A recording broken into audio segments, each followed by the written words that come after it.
मुख्तार ने शारदा को पहली बार झिर्रियों से देखा था। वो कटी हुई पतंग लेने छत पर गया तो उसको एक झलक दिखाई दी। सामने वाले मकान की ऊपरी मंजिल की खिड़की जो है खुली हुई थी। एक लड़की डोंगा हाथ में लिए नहा रही थी। अब मुख्तार को बड़ा आश्चर्य हुआ कि भाई लड़की कहां से आ गई, क्योंकि सामने वाले मकान में कोई लड़की नहीं रहती थी। जो पहले रहती थी वो ब्याही जा चुकी थी। अभी सिर्फ एक रूपकौर रहती थी। उसका पिलपिला पति कालूमल था और उसके 3 लड़के थे बस। मुख्तार ने पतंग उठाई और ठिठक कर रह गया, क्योंकि लड़की जो है बहुत खूबसूरत थी। उसके बदन पर सुनहरे रोए थे जिनमें फंसी हुई पानी की नन्ही नन्ही बूंदें चमक रही थी। उसका बदन सांवला था। सांवला नहीं, तांबे के रंग जैसा। तांबे के रंग जैसे वाले बदन पर पानी की नन्ही नन्ही बूंदियां ऐसे महसूस होती थी जैसे उसका बदन बूंद बूंद करके पिघल कर गिर रहा हो। मुख्तार ने झिर्री की सुराखों से अपनी निगाहें जमा दी और उस लड़की को जो डोंगा हाथ में लिए लेकर नहा रही थी बड़ी दिलचस्पी और गौर से देखना शुरू किया। लड़की की उम्र ज्यादा से ज्यादा 16 साल थी। उसके गीले सीने पर उसकी छोटी छोटी 2 गोल छातियां जिन पर पानी की बूंदें फिसल रही थी बड़ी दिलफरेब थी। उसे देखकर मुख्तार के दिमाग में उत्तेजना पैदा नहीं हुई। एक खूबसूरत जवान और बिल्कुल नंगी लड़की उसके सामने थी। होना तो यह चाहिए था कि उसके दिल दिमाग में काम उत्तेजना पैदा हो जाती, मगर वो उस लड़की को ऐसे देख रहा था जैसे किसी चित्रकार का चित्र देख रहा हो। लड़की के निचले होंठ के अंतिम कोने पर बड़ा सा तिल था, बेहद संजीदा, बेहद गंभीर और अपने आप के होने से बेखबर। लेकिन दूसरे उसके होने से अवगत हैं सिर्फ इसी हद तक कि उसे वहीं होना चाहिए था जहां वो था। मुख्तार काफी देर तक झिर्री की सुराखों से अपनी निगाहें जमाए रहा। लड़की का बदन सुडौल और गतराया हुआ था, जिसे देखकर उत्तेजना पैदा नहीं होती थी। लड़की ने बदन पर साबुन मला। मुख्तार तक उसकी खुशबू पहुंची। तांबे जैसे रंग वाले बदन पर सफेद झाग बड़े सुहाने मालूम होते थे, और जब वो झाग पानी के प्रवाह से फिसले तो मुख्तार ने महसूस किया जैसे उस लड़की ने अपना बुलबुलों वाला लिबास उतारकर एक और रख दिया है। नहाने से निबट कर लड़की ने तौलिए से अपना बदन पोंछा और बड़े इत्मीनान और निश्चिंतता के साथ कपड़े पहने और खिड़की के डंडों पर अपने दोनों हाथ रखे और सामने देखा। उसकी निगाहें शर्माहट की झीलों में डूब गई। उसने खिड़की के पट बंद कर दिए। मुख्तार हठात हंस पड़ा। शारदा ने फौरन खिड़की के पट खोले और गुस्से भरी निगाह से मुख्तार की तरफ देखा। मेरी कोई गलती नहीं है, आप खिड़की खोलकर क्यों ना आ रही थी? शारदा ने वापस मुख्तार की तरफ गुस्से भरी निगाह से देखा और खिड़की के पट बंद कर दिए। 4 रोज के बाद रूपकौर उस लड़की को लेकर मुख्तार के घर आई। दरअसल मुख्तार की मां और बहन जो है वो सिलाई और क्रोशी के काम में माहिर थी, तो गली की अधिकांश लड़कियां उनसे ये काम सीखने आया करती थी। रूपकौर भी उस लड़की को इसी मकसद से मुख्तार के घर लेकर आई थी, क्योंकि उसे जो है क्रोशी के काम में बड़ी दिलचस्पी थी। तो मुख्तार कमरे से निकलकर सेहन में आया तो उसने रूपकौर को देखा तो उसे प्रणाम किया।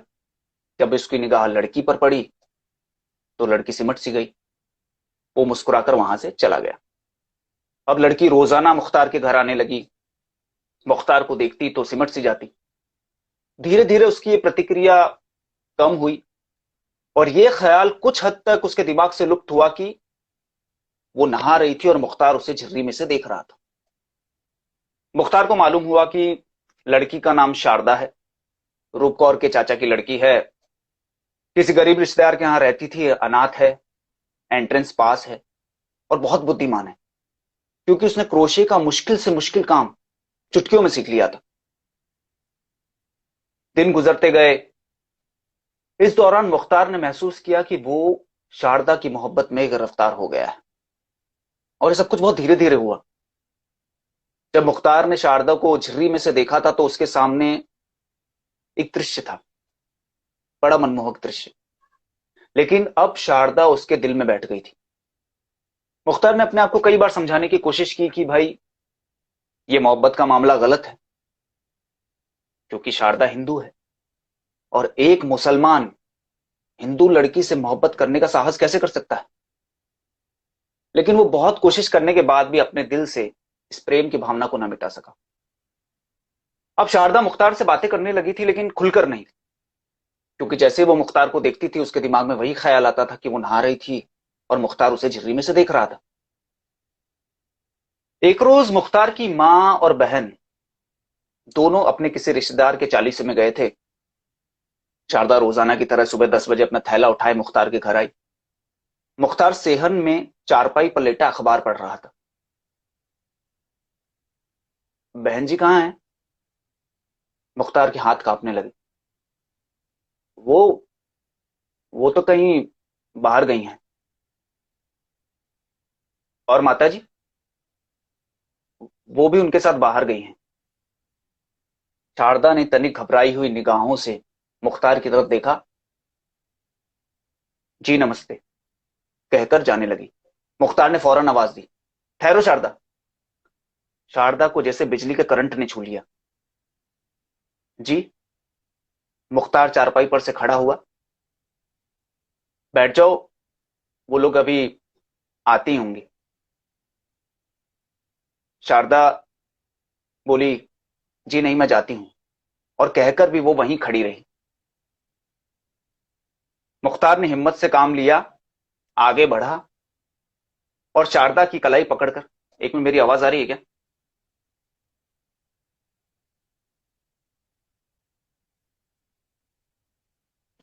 आई एम सॉरी, मुझे लग रहा है कि मैं हूं या नहीं ऑनलाइन, अटक रहा है क्या?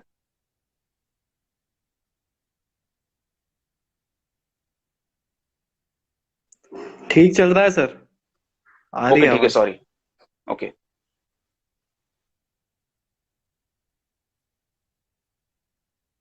मैं वहां से ले लेता हूँ। अरे यार, आई एम सॉरी, मुझे लगा अटक गया। नहीं नहीं सर। एक दिन मुख्तार की मां और बहन अपने किसी रिश्तेदार के चालीसवे में गए थे। मुख्तार घर पर अकेला था। शारदा रोजाना की तरह सुबह 10 बजे अपने थैला उठाए मुख्तार के घर आई। मुख्तार सेहन में चारपाई पर लेटा अखबार पढ़ रहा था। बहन जी कहाँ हैं? मुख्तार के हाथ कांपने लगे। वो वो तो कहीं बाहर गई हैं। और माता जी? वो भी कहीं बाहर गई हैं। शारदा ने तनिक घबराई हुई निगाहों से मुख्तार की तरफ देखा। जी नमस्ते कहकर वो जाने लगी। मुख्तार ने फौरन उसे रोका, ठहरो शारदा। शारदा को जैसे बिजली के करंट ने छू लिया। मुख्तार पतन, आओ बैठ जाओ, वो लोग अभी आ जाएंगी थोड़ी देर में। जी नहीं मैं जाती हूं, कहकर भी शारदा वहीं खड़ी रही। अब मुख्तार ने बड़े साहस से काम लिया, आगे बढ़ा, उसकी एक कलाई पकड़ी और खींच कर उसको अपनी तरफ, उसके होठों को चूम लिया। अब यह सब कुछ इतना जल्दी हुआ कि दोनों को एक क्षण के लिए पता भी न चला कि हुआ क्या है। फिर दोनों कांपने लगे। मुख्तार ने सिर्फ इतना सा कहा, मुझे माफ कर दो। शारदा कुछ न बोली, एकदम खामोश, और उसके होंठ कपकपाने लगे और उसका तांबे जैसा रंग सुर्ख लाल हो गया। मुख्तार अपनी हरकत और उसके परिणामों को भूल गया और एक बार फिर उसने शारदा को अपनी ओर खींचा और सीने के साथ खींच लिया। शारदा ने कोई प्रतिरोध न किया। वो एक विस्मय मूर्ति सी बनी हुई एक प्रश्न बन गई थी, एक ऐसा प्रश्न जो स्वयं से किया गया हो। शायद वो अपने आप से पूछ रही थी कि ये क्या हो रहा है, ये क्यों हो रहा है, क्या ऐसा होना चाहिए था, क्या ऐसा किसी और के साथ भी हुआ है? मुख्तार ने शारदा की एक कलाई पकड़कर उसे पलंग पर बैठा दिया। तुम कुछ बोलती क्यों नहीं हो शारदा? शारदा के दुपट्टे के पीछे उसका सीना धड़क रहा था। वो एकदम चुपचाप थी। मुख्तार को उसकी खामोशी बहुत परेशान कर रही थी। देखो शारदा, अगर तुम्हें लगता है कि मैंने गलती की है तो मुझे बता दो, मैं तुम्हारी तरफ कभी निगाह उठाकर भी नहीं देखूंगा। मुझे पता नहीं क्या हो गया था। दरअसल मुझे तुमसे मोहब्बत है। शारदा के होंठ हिले जैसे उन्होंने शब्द मोहब्बत कहने की कोशिश की हो। मैं नहीं जानता कि तुम मोहब्बत के बारे में जानती हो या नहीं, मैं भी नहीं जानता, मैं बस इतना जानता हूं कि मैं तुम्हें बहुत चाहता हूं। तुम्हारी पूरी हस्ती को अपनी इस मुट्ठी में कर लेना चाहता हूं। तुम अगर मेरा साथ देने का वादा करो तो मैं अपनी पूरी जिंदगी तुम्हारे हवाले कर दूंगा। शारदा की आंखें स्वप्निल हो गई। उस दिन जब मैंने तुम्हें झिर्री में से तो मुझे दिखाई दी थी, तो मेरे सामने एक दृश्य था, बड़ा मनमोहक दृश्य। तुम शर्मा क्यों रही हो? मैंने तुम्हारी खूबसूरती चुराई तो नहीं है। मेरी निगाहों में तो बस उसकी एक तस्वीर है। तुम उसे जिंदा कर दो, मैं तुम्हारे पांव चूम लूंगा। और ये कहकर मुख्तार ने शारदा का एक पांव चूम लिया। वो फौरन पलंग से खड़ी हुई। ये आप क्या कर रहे हैं? हमारे धर्म में। मुख्तार खुशी से उछल पड़ा। धर्म कर्म छोड़ो, प्यार के धर्म में सब कुछ जायज है। और ये कहकर उसने शारदा को एक बार अब फिर से अपने गले से लगाना चाहा। वो तड़प कर एक और हुटी हटी और मुस्कुराती हुई भाग गई। मुख्तार का जी चाहा कि वो ममटी पर पहुंच जाए, झूमे नाचे गाए। जब मुख्तार की माँ और बहन घर आए तो शारदा भी वापस आई। उसने मुख्तार को देखा तो फौरन निगाहें नीचे कर ली। मुख्तार भी वहां से खिसक लिया कि भाई कहीं बेद ना खुल जाए। अगले रोज वो कोठे पर चढ़ा। छत पर गया तो झिर्री में से उसने झांक कर देखा तो शारदा खिड़की पर खड़ी बालों में कंघी कर रही थी। शारदा! शारदा एकदम चौंकी और कंघी उसके हाथ से गिरकर नीचे गली में जा गिरी। मैंने हौले से आवाज दी और तुम्हारी कंघी छूट गई। शारदा बोली, अब मुझे लाके दीजिए नहीं कंघी। अभी ले आऊं? नहीं नहीं नहीं, मैंने तो मजाक किया था। मैंने भी मजाक किया था। तुम्हें लगता है मैं तुम्हें छोड़कर कंघी लेने जाता? शारदा बोली, तो मैं बाल कैसे बनाऊं? मुख्तार ने अपनी उंगलियां झिर्री में से अंदर डाली और बोला, ये लो, मेरी उंगलियां ले लो, इससे अपने बाल बना लो। शारदा हंसने लगी। मुख्तार का जी चाहा कि अपनी सारी जिंदगी इसी हंसी की मुस्कान की छाया में गुजार दे। शारदा, तुम हंसती हो तो बहुत प्यारी लगती हो। तुम क्यों इतनी प्यारी हो? जी चाहता है कि ये मिट्टी के पर्दे, ये छितरियां सब तोड़ फोड़ दूं। शारदा फिर हंसी।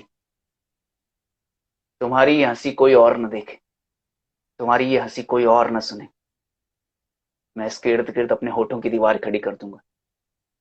शारदा बोली, आप बातें बड़ी अच्छी करते हैं, तो फिर मुझे इनाम दो।